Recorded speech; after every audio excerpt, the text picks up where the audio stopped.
So thank you, everybody, for making the time. It is 4 o'clock on the first day, and it is usually a bit fatiguing about this particular time to pay attention. So let's, how many people in here have a phone? All right, great. Oh, can we use it? Yeah, you can. All right. Anybody play this before? No. All right. Go to kahoot.it, Kahoot.it. Go there and you should get this screen.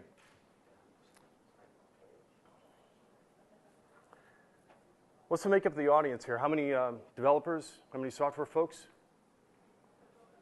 Business side?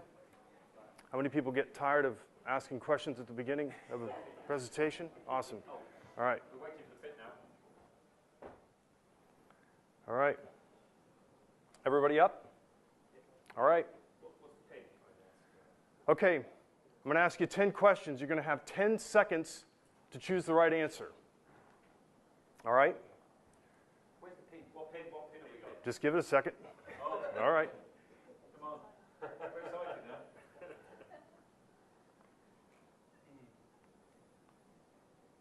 There it is, 714-2806. 10 questions, 10 seconds each. You will then be judged on your speed and accuracy. Now, there are prizes at the end of this. And there may be some of you in the room that are saying, well, he's just trying to buy my attention. And you would be incorrect. All of you should be saying he's trying to buy your attention. I'm in, yeah. Yeah, all right, here we go. 10 questions. I only see 4 people in here. It's probably more. Oh, yeah, there are. All right.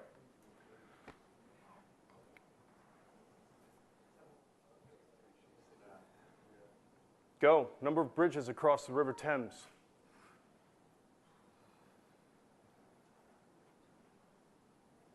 17, 25, 41, or 33? 33. Only one person. Wow. Hope that person's from the UK. All right. Ah, Malkra. Who's Malkra? Yeah, sorry. All right, nice. Next one. How many time zones? 24, 28, 12, or 19?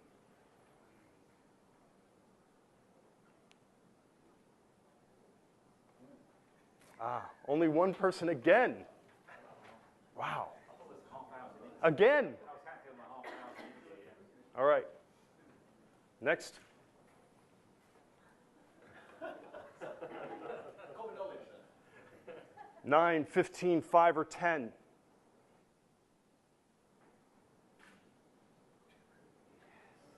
14.9 hours a day is what a squirrel does.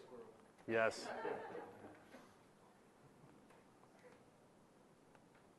How many breweries in the UK?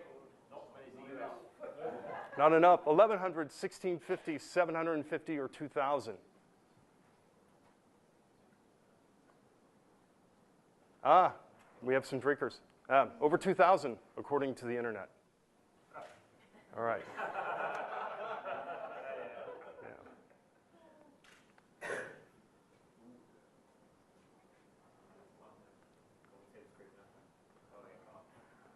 Boring business question. What year was Linux?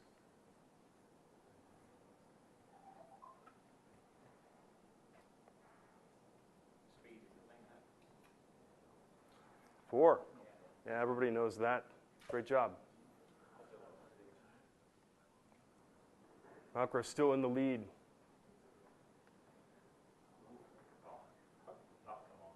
How many satellites orbiting?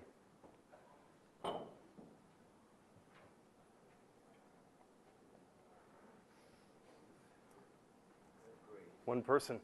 Again, 1,800. Some people gaining. How much did Microsoft pay for GitHub? 7.5, 6.5, 5.7, or 4.8? 7.5. We're getting close to the end.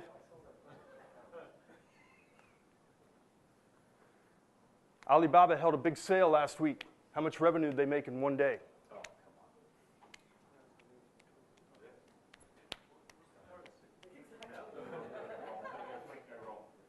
come on. $30 billion last week.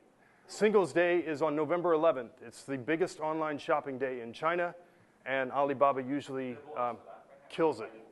Yeah, it does an amazing, the numbers there are staggering. 30 billion last week. All right. Wow, Steph, John, gaining. Question 9, life expectancy of a sloth. You misled me. You didn't give me all the right answer. Yeah, I know. 20 to 30 years. Wow, a lot of people got that one right. Okay, the last one. How many patents does Apple have? Wow.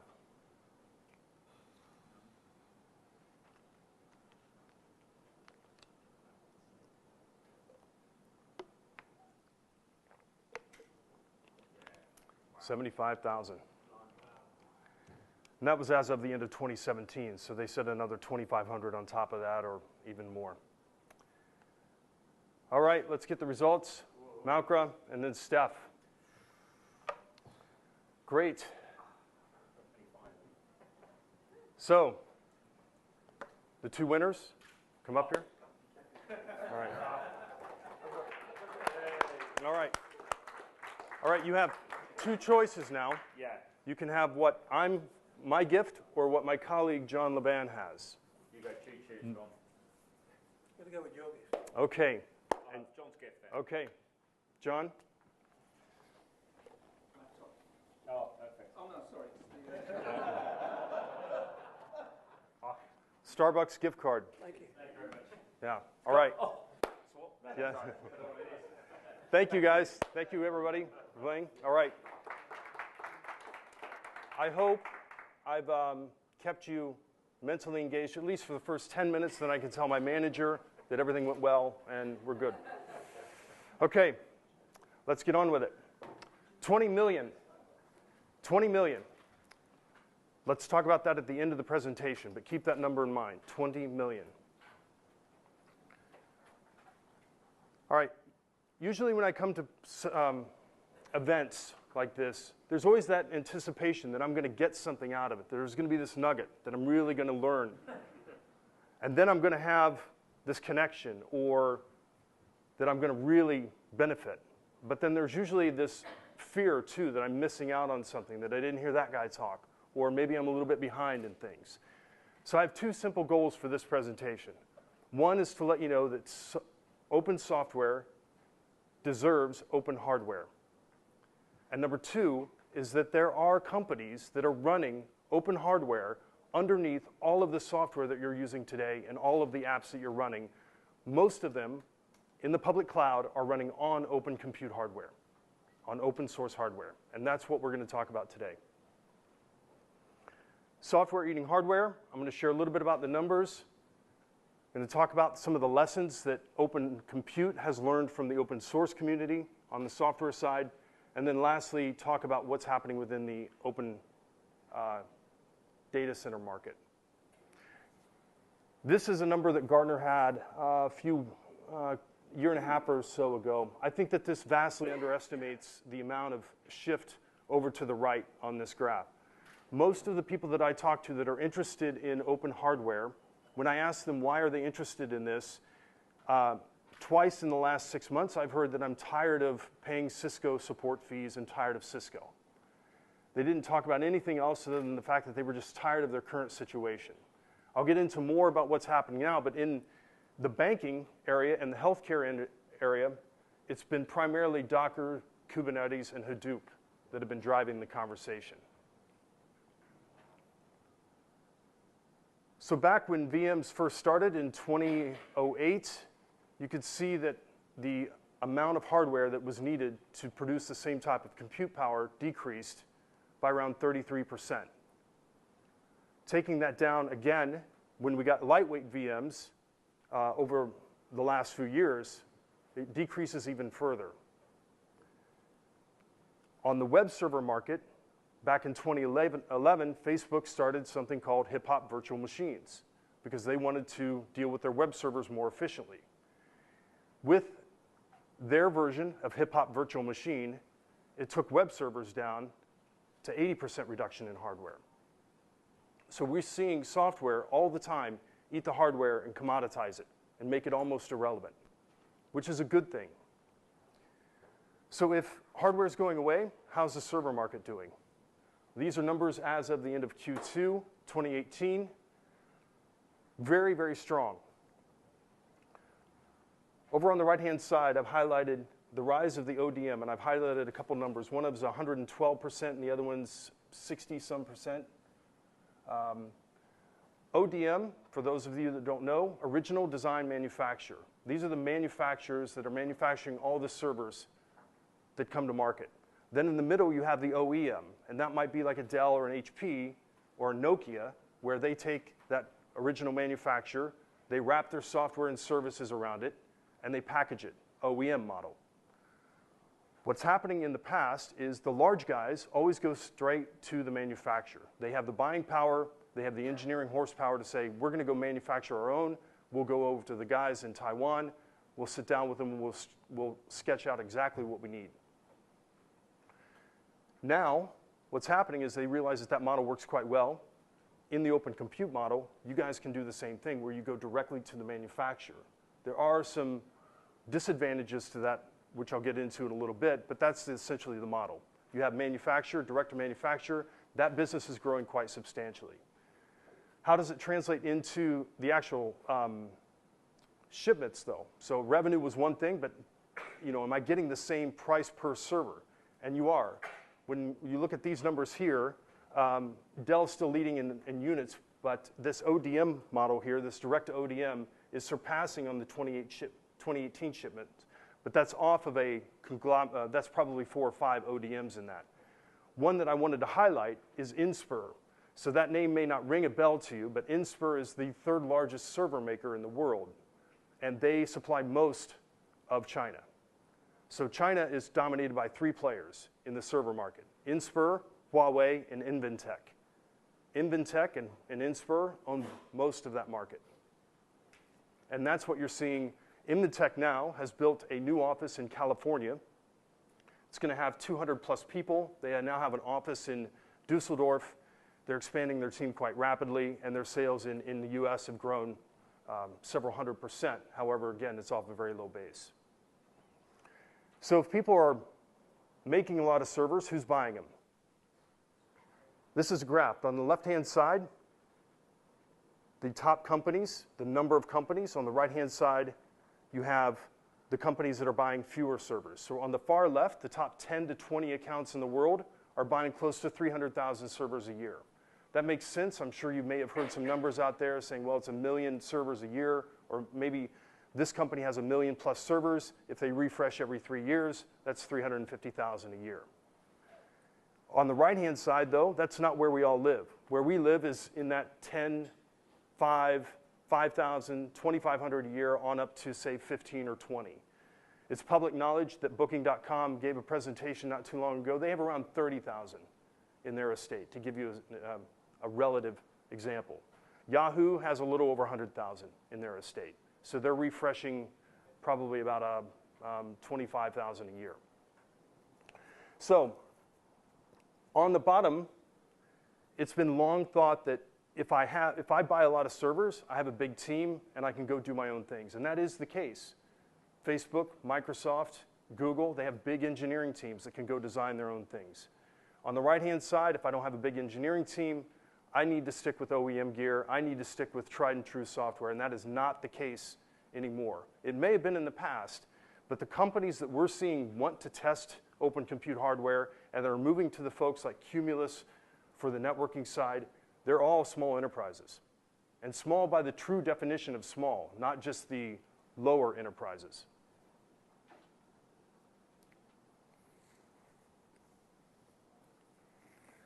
All right, so where are people spending their money? This is a percentage of revenue that goes toward IT. This is probably not too much of a surprise on the financial services, where most of their money, They are the highest on this at 7%. The guys that we just talked about on the tech side, they're really in that between, say, 2.5 to 5% of their revenue. The telco, e-commerce, tech guys, they're the sweet spot of what we're seeing on the open compute side. There are some inefficiencies that are displayed here about the percentage of that spend and where it goes.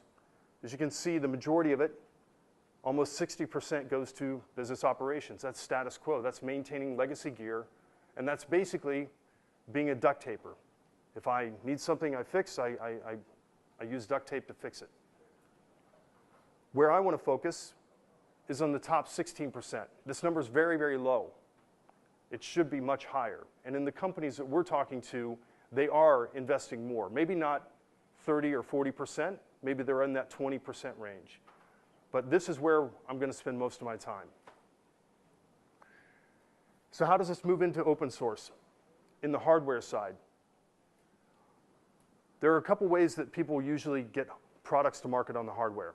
One is I have a standards organization. This might be IEEE, which does all the optics stuff for networking switches. So they all get together, the manufacturers, and they write a spec.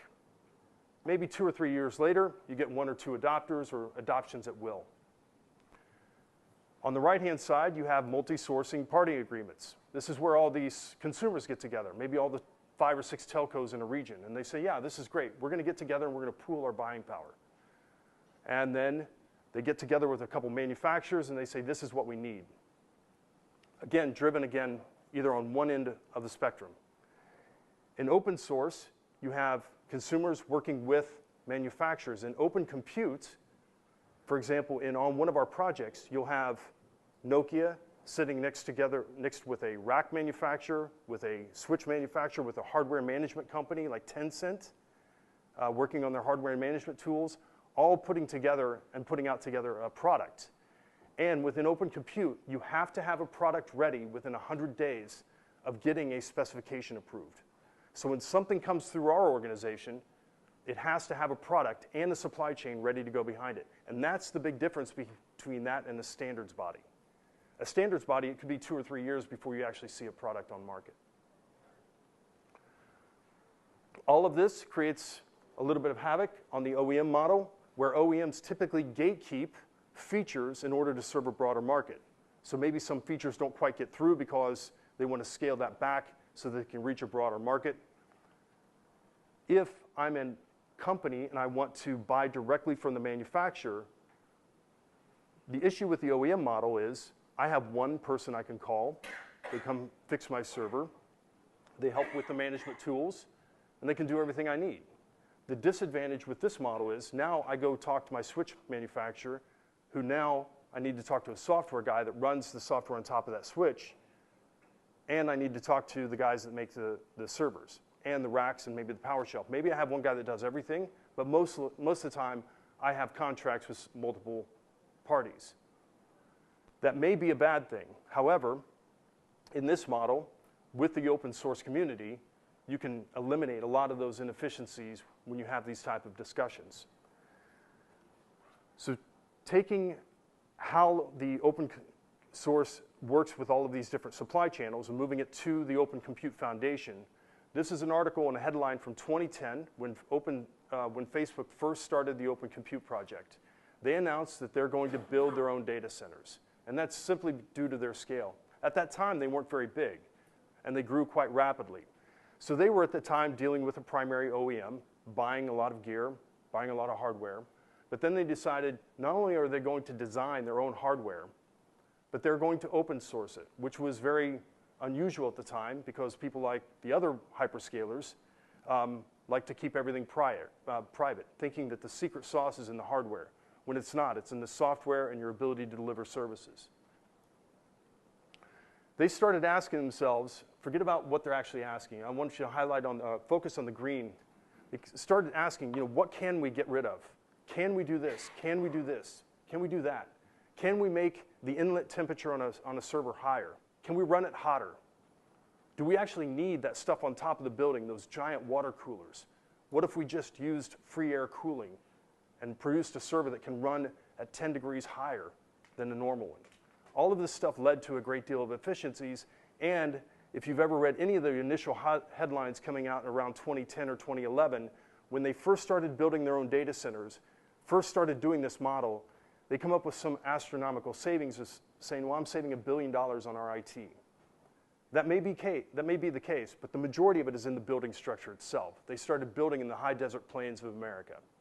So don't let that number fool you. That's a little bit over-aggressive.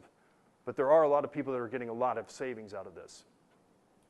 So they turned it into a technical nonprofit in 2011, along with Goldman, Microsoft, and Rackspace, and Andy Bechtolsheim, who is the co-founder of Sun and works on Arista as well. So those 5 folks got together, turned it into the Open Compute Project, and since then we've grown now, we're up over 200 companies. As of last week, we have, when I first started a few years ago, we had 2 companies with their headquarters in Europe, just 2. As of last week, we had 43 with headquarters based in Europe. So Europe is really taking a great deal of lead. It's not just these guys now. It's not an American-driven organization with 90% of the work coming out of America. It's flipped. Most of the traction that I'm seeing is in Europe and North Asia right now. South Asia, Southeast Asia is a bit light right now. So there are 4 principles that guide everything that come through our foundation. One is efficiency. It has to be efficient. As you work with one of the particular projects, they're going to ask you, and they're going to put efficiency metrics in front of you. Number 2 is scale. It has to be scalable. Impact. Does it improve the previous contribution? Does it make something better than it was before? And last is openness. Does it work? Compatibility. Does it deal with open software very well? Does it play well with others? An example of this on the efficiency side is a toolless design. In an open compute server, you don't need any tools. It's all green touch point. So you can have somebody walk up and say, change this. And just by touching the green touch points, pulling out a drawer, flipping a hard drive, etc., they can change those parts. Yahoo did a study that they can change 90% of their parts within 180 seconds, walking through a data center. If you walk through a Facebook data center, you're going to see a bunch of blue flashing lights and not much else. The average technician to server ratio, if I have a data center, is usually 1 technician for every 2,500 servers, 2,000 servers or so. In a Facebook data center and some of these hyperscale guys, they're running 1 technician for 40,000 nodes, for 40,000 servers. Facebook will take an entire data center offline just to test and see how things are going. So there's a great deal of redundancy built into that software. So this is not just about hardware, it's all about the software that's running on top of it. That's what makes these guys so efficient. Our projects, we have 10 core projects. The top 4 there on the left, networking, server, storage, rack, and power, and then the bottom ones complement that around data center, telco, networking, open systems firmware, HPC, and security. I've highlighted a couple of these other sub-projects. One is advanced cooling, I'll get to in a minute. Modular data centers, these are container data centers that can be dropped anywhere and built on, like Legos. And the other one is the edge sub-project. If you've heard any of the marketing coming out lately, it's all about edge. Everybody's getting ready for the edge. I talked to one particular vendor, they moved 90% of their marketing budget. They stopped whatever they're doing and everything had to have edge in it. Not that they had a product, they were just going to start talking about the edge. All right, yeah. Just say on that modular data center that's being developed, currently they've got a modular data center that's 66% lower capex than a traditional modular data center. It's really quite radical what they do. By the way, John Laban, who is my colleague based here in London as well. I'm based in London, and he's been with us a couple years now, so he's quite skilled on the facility side. All right, open systems firmware, security, and advanced cooling. This is an article from opensource.com, which I found pretty interesting. It talked about the top 10s for 2018. I'm a sucker for any of these top 10 lists. especially when we're on it. But the entire article was around how open hardware is more secure than traditional hardware when it comes to security. The idea that I'm going to have more eyes look on it, the same talking points that make open source software more secure was relayed into this hardware, especially with some of the stuff that's recently come out around the Apple and the other computer manufacturer around them having some chip issues. So this came out as a top trend. However, it's actually taking place within Open Compute. This is a sub-project around security, and the way that this came about is that we were at a community meeting in one of the other particular projects, and it turned out that that Microsoft and Google were talking about the exact same problem. And they were talking about the root of trust when it comes to hardware. So when it leaves the manufacturing facility, as it passes through maybe a couple different service providers, a couple different shipping providers, and it gets to my data center that I may or may not own, that goes through another service provider, et cetera, who owns that root of trust? And so they were all starting to work on this. Microsoft's project is called Servers, and it's being rolled under here. But this gives you an idea of how we're addressing root of trust at the hardware level. And that even includes the firmware side too. So Linux boot and Open Systems firmware within our side are closely linked. So the same guy that started Linux boot along with Google and Paris, the gentleman out of Paris, is working very closely with our team as well. And this deals with open sourcing all of the firmware that goes in there. The advanced cooling. I bring this up not because it's talking more about facility side, but just the amount of conversations that I've had around companies asking around liquid cooling. There are no less than 3 companies in Europe in the last 4 months that have joined Open Compute who have liquid cooling solutions that actually have POCs running in large companies right now. So in the past, I know liquid cooling has kind of had this stop-start niche play, but it is, I think, pretty much here to stay as we see Alibaba getting ready to contribute all of the work that they're doing around liquid cooling, and some of the folks that are leading the projects based here in Europe. A company out of the Netherlands and a company out of Spain. Startups are very, very aggressive in this area. And it has a lot to do with the HPC area, and the gentleman that spoke a couple sessions ago around the number of algorithms that he needs to handle, and some of those workloads are pretty aggressive. Leadership team, don't focus so much on the logos. It's really about the individuals. Our guys run a 2-year term, so they're elected by the community. If you're a member of Open Compute, you get a vote. And you can run. You can run for these project terms. What kind of companies? Some of these logos are going to be pretty familiar. There's a couple here that I want to do that I certainly want to point out. As I mentioned, Goldman's part of our board. Fidelity's on here as well. There's a company here that's got the small black logo. It's called EdgeCore Networks. Anybody ever heard of them? They're part of the Acton group. Anybody heard of them? No fair? Pete? All right. One of the absolute largest switch manufacturers in the world. And they make a lot of switches for the guys that you're probably already buying. But they also do an enormous amount direct. Their business in certain areas, pretty staggering. So they do a lot of work with Pete from Cumulus, who I'll introduce here in a little bit. But they've contributed well over 50 SKUs on the networking side for us. Color Chip, company based out of Israel, doing optics. So just last week, I believe Apple bought FINOS, which is an optics company.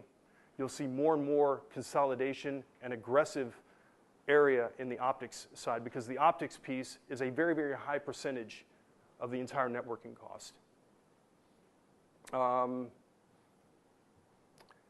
The only other thing I would mention is the amount of traction that we've seen from Asia. Alibaba, Huawei, Inventec, JD.com, Lenovo, and Tencent. 2 years ago, we had almost nobody from Asia. So the question is, well, why are they joining Open Compute? Well, the amount of effort and energy and resources that they're spending outside of China to break into new markets everything in China, they're going to use their own, they have an OCP-like organization called the ODCC, and that's where Baidu, Alibaba, Tencent, the China government, Unicom, and Mobile all got together and kind of made their own little OCP thing where they're sharing SKUs, et cetera. Everything outside of that, everything outside of China, they're looking at open compute types of efforts around with Google, Microsoft, Facebook, and everybody in the community to contribute.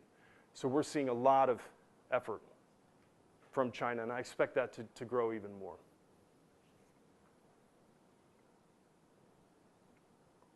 All right. I'm not going to spend too much time here on the ways to contribute.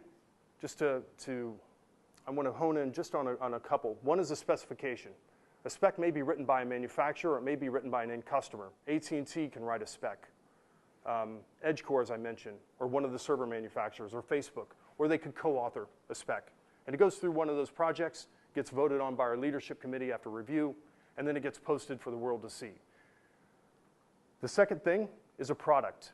All of our products that you see on our website go back to a spec. So the idea behind Open Compute is I have one spec, and I can go have multiple manufacturers. That's the idea behind what Facebook and Microsoft and all the guys like to do. They like to leverage their supply chain. They don't have half of the state sitting in Dell, the other half in HP, the other half in IBM, et cetera, and all the different parts. One spec, multiple suppliers. A couple of examples of what comes out of this. As I mentioned before, this is an example.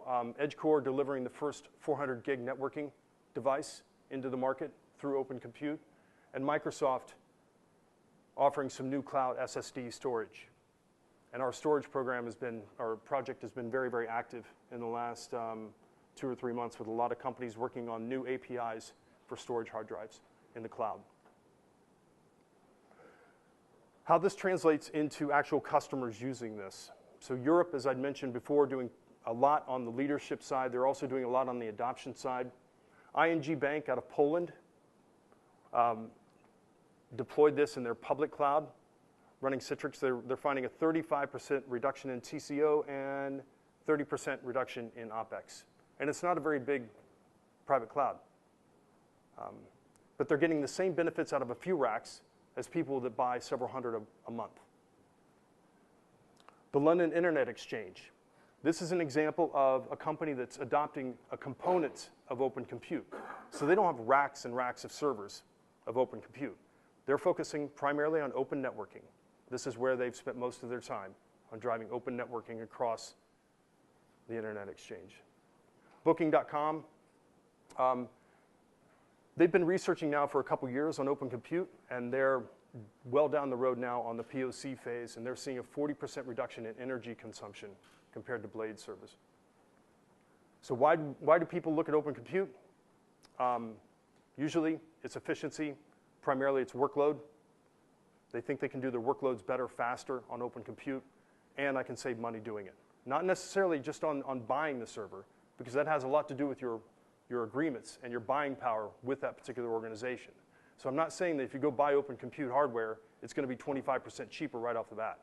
You're not going to get Facebook pricing unless you are Facebook pricing. But in general, you get a lot of efficiencies on the back end around OpEx and the actual server behavior. The last one is InterIT. InterIT is a service provider based out of Milan, a few data centers, and they're running part of their public cloud on Open Compute. And they started back in 2011 with their open source strategy, and they're just now doing the hardware side. If there is one consistent theme, all of these companies, heavy into open source. If you're an open source minded company, open source deserves open hardware underneath it. And it makes sense, it's easier. A company that's not part of Open Compute, not doing Open Compute, Uber. I get this a lot, saying, well, we're going to push all of our stuff to public cloud. We have this edict to work on Amazon and Azure. And it makes a lot of sense. In a lot of ways, if you take a look at all of your applications across the estate, some of them make sense to go to public, some of them you need private. Dean Nelson, who heads up Uber Compute, he has a three-prong approach. He's going to put a third of his estate in one of the public clouds. He's going to use a third of it in another one. And he wants his other third, his private cloud, to behave just like his public.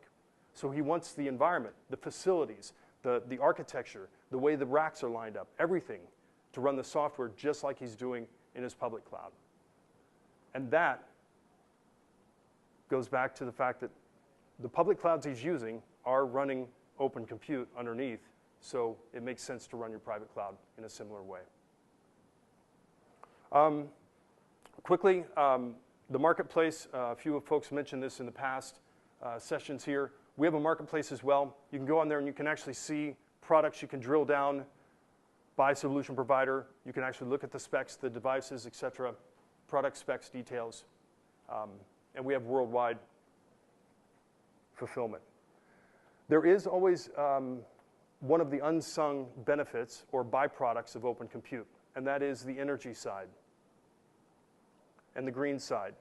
And I'm going to call on John because John does a much better job of explaining some of the stuff that's happening in the EU around this eco-design directive. John, do you mind sharing what they ended up doing here?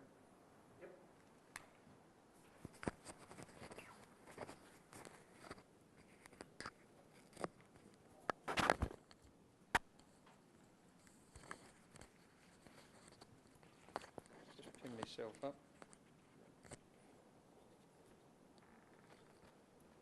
Okay.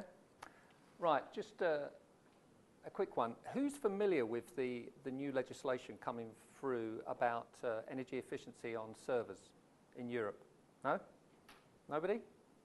Now, this legislation should have happened. It should have come into play next year, January next year. But there's been such a big issue. The energy efficiency targets that have been laid down was so difficult for the existing kind of big brand manufacturers that it's been delayed now by a year. Now, one area where there's been lots of screaming going on has been in terms of what we call idle power. Now, you'd be surprised how much time servers spend in an idle mode.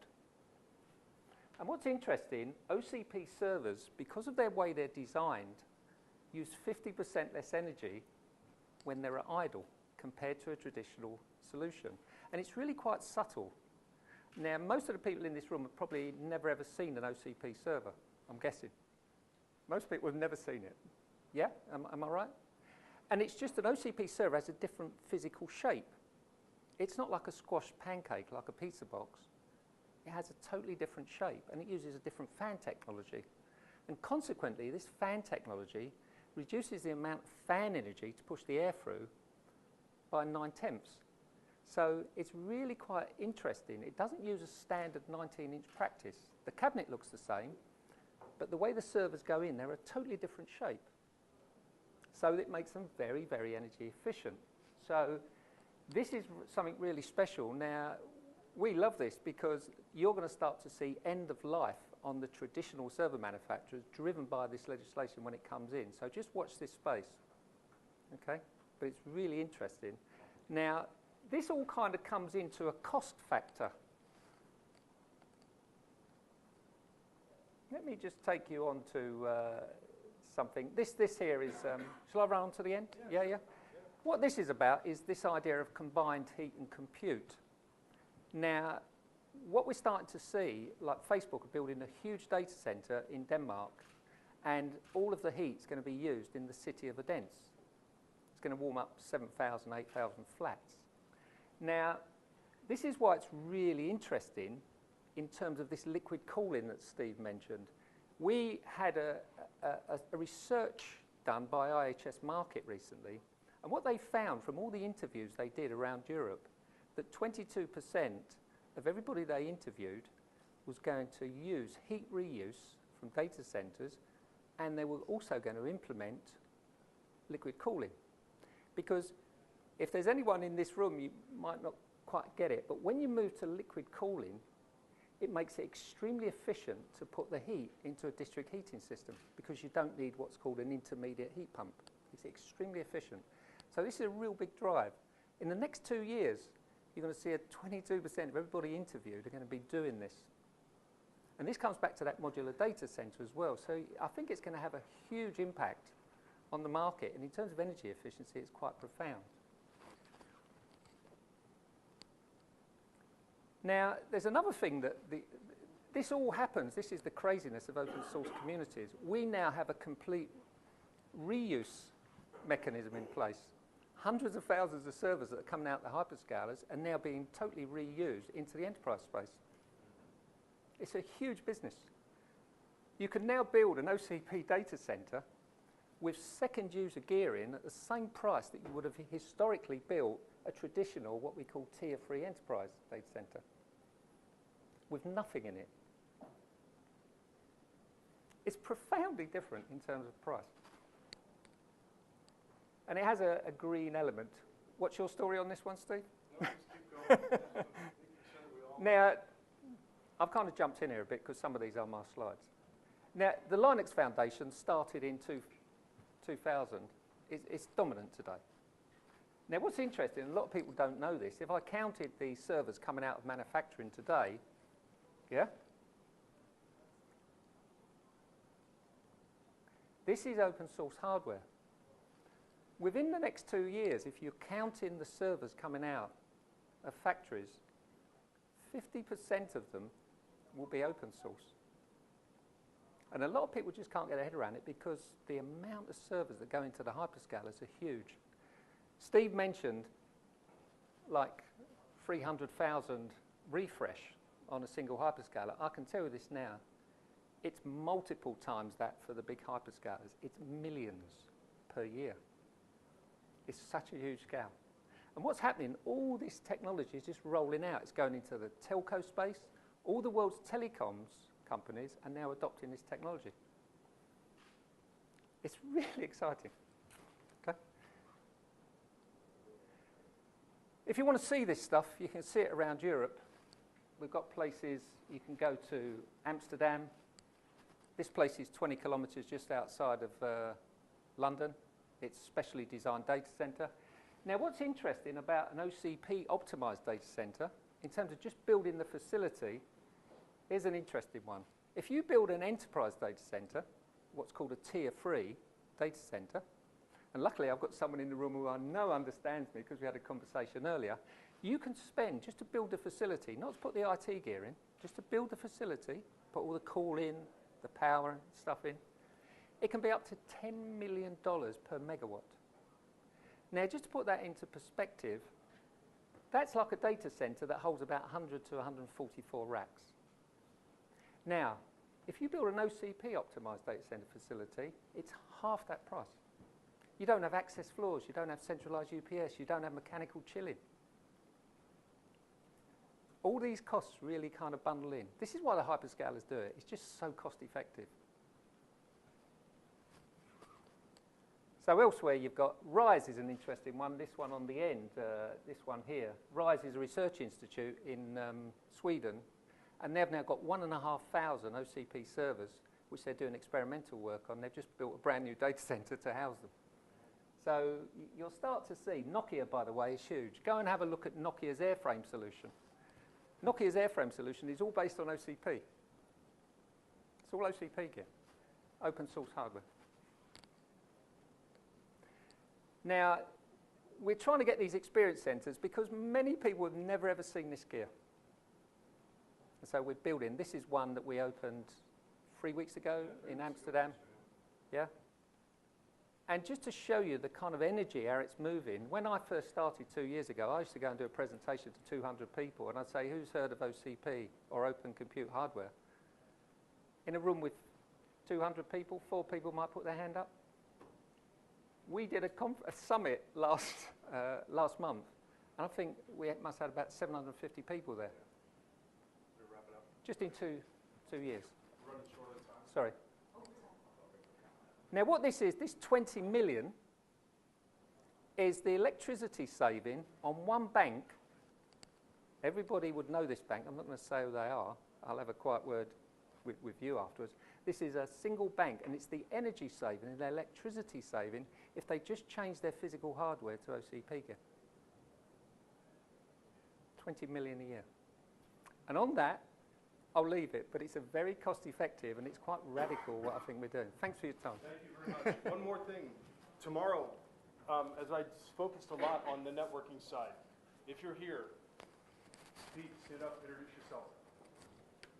This is a gentleman from Cumulus Networks, and they do a ton of work with us on the networking side, and he's going to do a deep dive on open networking and how it works. You want to give a summary real quick, or 2 minutes on, or 20 seconds? That was a great summary right there. All right, awesome. So I would highly encourage this. I know it's tomorrow at 3:10 p.m. These guys are great, and they do a ton with open source. So, all right, that's it. Thanks so much. Yeah.